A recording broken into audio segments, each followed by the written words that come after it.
Thank you, Kari. As always, it's a delight to participate in these events with you and the other folks there at Envoys for Humanity. Just a little bit about the portrait that I did of Beto. Beto and I have known each other going on 15, 16 years. I worked with him when I was in doing a nonprofit, and he was starting his career, and he was a member of the city council in El Paso. When he eventually became a congressman, I supported his efforts to get elected into that position.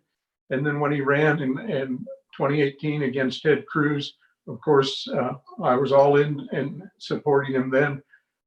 Afterwards, after that election, I just felt this man is something special, and I wanted to do a portrait of him. And I approached him and I said, I'd like to do your portrait. He's a very humble guy. And he said, I'm really humbled that you would want to do that. And so, but for whatever reason, it turned 2018, the end of 2018, it turned into 2019.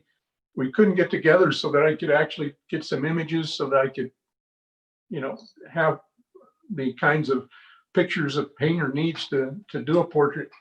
And the next thing I know, he had thrown his hat into the presidential race, and it was impossible to get time with him.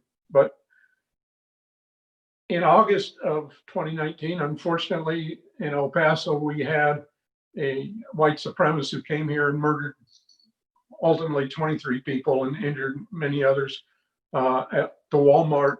It was a national tragedy.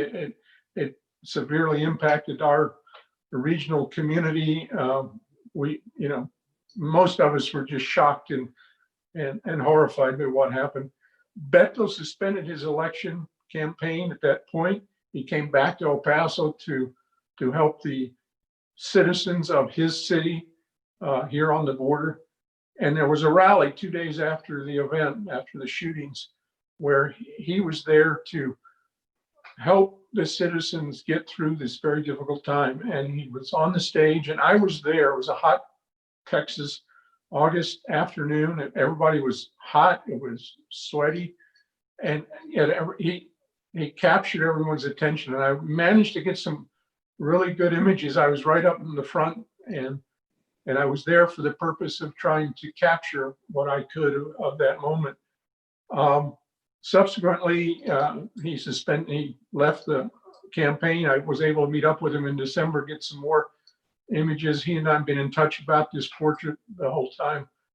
And ultimately, I finished it, unfortunately, just as the pandemic was beginning to unload. The portrait itself is behind me. You can see the El Paso Strong image as part of that moment in time that I tried to capture. And he has very graciously he doesn't want to involve himself personally in a type of fundraiser that involves selling his portrait, but we really need to use this. I think the portrait itself is 36 by 24. It's a fairly large piece. It's oil, it's an original. I've signed it, and he signed it on the back. And for those of you who admire Beto and what he's doing for our region, for our state, for our country, I think this would be a beautiful piece.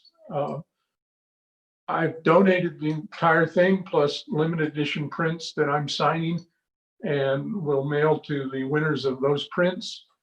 And I can guarantee you, I think you will enjoy the prints. And if you should win and donate, we hope to raise, I would hope this painting is probably in any other market would be worth tens of thousands of dollars, I would think, in California or other parts of Texas, Dallas, what have you.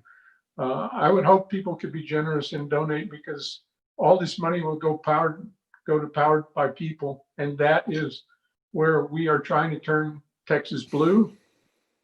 It's an opportunity. We are succeeding. There are over 1 million new registered voters in Texas since the last election, as I understand it. And I think Beto and his organization has been key to that. And so the more money we can not only get people registered to vote, but the next step is to get people to actually get out and vote. So driving the vote through phone banks, and that costs money. So any contribution we can make to Powered by People, I think, is going to help drive what we do here. And of course, many of our volunteers will also be doing phone banking in places like Florida, Wisconsin, Michigan, and so forth. So I'll stop talking.